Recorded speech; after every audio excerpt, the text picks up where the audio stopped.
Delicious and affordable is the key to any great whiskey, and today's whiskey is just that. It's the Glendronach Highland Single Malt Scotch Whiskey, the 12-year-old version, which is very affordable in terms of a very good whiskey under £40. This whiskey really does punch way above its weight. Let's go ahead and pour ourselves a dram so we can go over the flavour profile. But actually, most importantly with this whiskey, where those flavours actually come from. Because first off, starting out with the colour alone, which, let me hold that up to the camera for you guys. It is a beautiful dark red sort of mahogany colour. And unlike most whiskies we cover on the channel, this colour is actually genuine. It's not been chill filtered.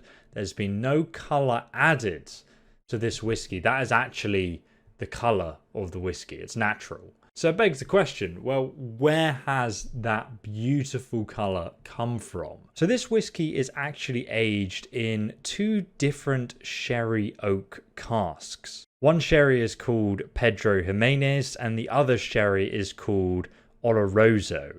And the reason why I've said their names is it actually, really gives this whiskey a lot of dimension and flavour. And if you know about those wines, then you understand where those flavours actually come from in the whiskey. Which is why I'm so interested in kind of learning about the backstory of a whiskey and where it comes from. So you can really understand what those smells are and why they're there. So let's have a smell ourselves, because you immediately get a fruitiness, a very beautiful deep red fruit that comes through, and a deep creamy vanilla smell to it as well, a sweet smell from that vanilla.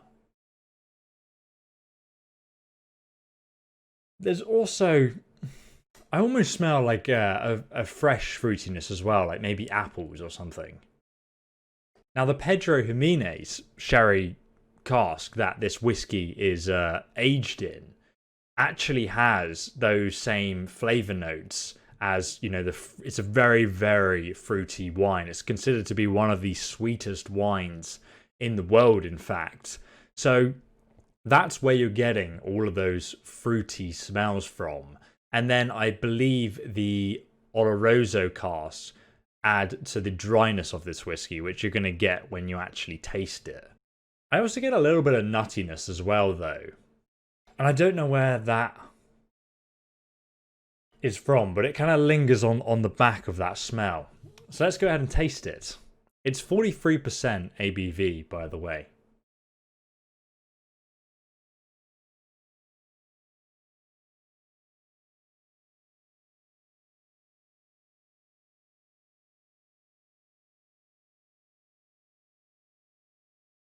Wow, it's sweet, a little bit sour on the arrival there, and then you're hit with this pungent dark fruits from those sherry casks. It's a dry sort of fruit taste, like raisins almost, but then there's, I almost say in the aftertaste, it's like this spiciness, a little bit of heat, almost, I think it's like ginger.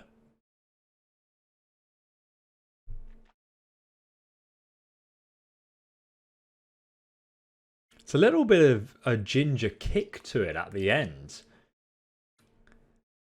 But you do get a real sweetness from this whiskey that comes through in that fruit. And I suppose that's coming from the Pedro Jimenez sherry cask, because that is the sweetest wine in the world, apparently, from what I read before filming this. It really has this lovely aftertaste of dried raisins and sweet fruit. I don't actually like raisins, but it's a very distinct sort of deepness to that fruity taste, which I adore. This is one of those whiskies, by the way, where you do not put it with ice. You do not put it with a cocktail or something. This is a top shelf whiskey. even though it's below that £40 price range as well, or like $60 if you're in America. You know, this is what the kind of quality and complexity I'd expect from like a whiskey in the £80 range, which is like, you know, the most expensive sort of whiskies I've tried. 80 to £100 easily. Makes me excited to try their older things as well, because actually there was a younger version that I tried of this whiskey before, made back in like 2015 or something like that, and it was only 40% ABV, I recall, whereas this is 43%, so it does have a little bit more of a kick, which I think adds to it. I would actually say this whiskey is improved, it's better. I believe the company that make it, Glendronach, at one point actually closed down the distillery, and they had to like make more whiskey because they couldn't keep up with demand, so they pulled it from supermarkets, and now they're back and they have more stock. So if you want to get this for yourself, you can buy it. No problem. It's still at a very reasonable price range, below what it should cost in my opinion, for its tasting notes. And I'm genuinely going to sit and sip this whiskey and enjoy every little bit of it because it is that good. And when I say don't put it with ice, you know, I know some people are very much against ice in whiskey. Personally, for example, I've got some Regal over here, a whiskey blend that I like to make with a rusty nail, which is basically Durambe, a sweet honey liqueur, and the Scotch whiskey blend. It's a very sort of cheap supermarket whiskey you can get, and that's what it's for. You know, it's not necessarily for just drinking on its own neat. And then if you put an ice in the whiskey as well, not only are you diluting it with water and watering it down further, but you're also making the whiskey colder. And when something's cold, scientifically speaking, it actually stops your taste buds from being able to explore the flavors like it would if it was just at room temperature. So what you're in fact doing is dulling your senses to the whiskey, which is, you know, I guess you throw ice in it, then a bad whiskey becomes better in that sense because you can't taste it as much. So yeah, this is not something you want to do that with. However, that said, so as far as a rating goes for this particular whiskey, I'm going to give it a 5 out of 5. The first 5 out of 5 here on the Whisky Review channel here. So I'm actually very impressed by this, and I think its price point, just so much value for money with this whiskey. I think, you know, if you want to explore a high-end whiskey without spending a lot of money, this is where you go, and you will not be disappointed. This is a whiskey you would just have to sip on and enjoy at any point. It's something that you just keep in the cabinet for special occasions as well. And you, even if you have like a fellow whiskey enthusiast that you know, it's something that they would truly appreciate as well. So it's a 5 out of 5 from me.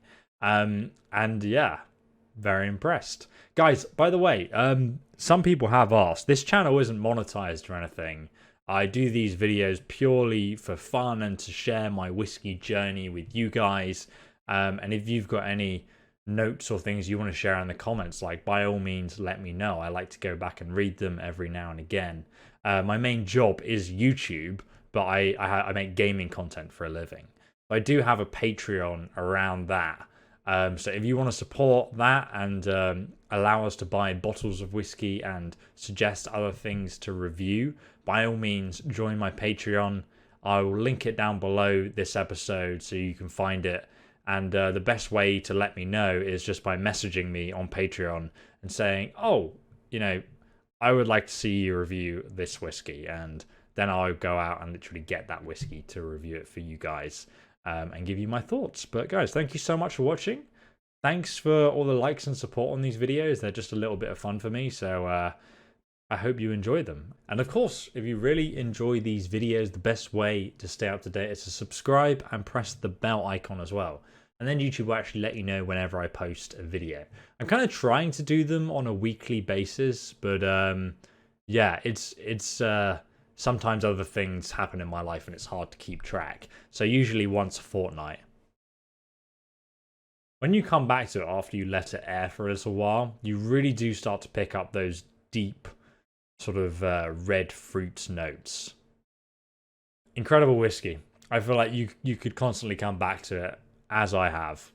and enjoy it. And I don't think it's ever disappointed me in that sense. So I hope you guys enjoyed the video. I'll see you in the next one. Have a lovely evening, whatever you might be doing. Maybe tasting with me. And I'll see you in the next one. There's a playlist of all the whiskey reviews I've done linked below as well. Goodbye.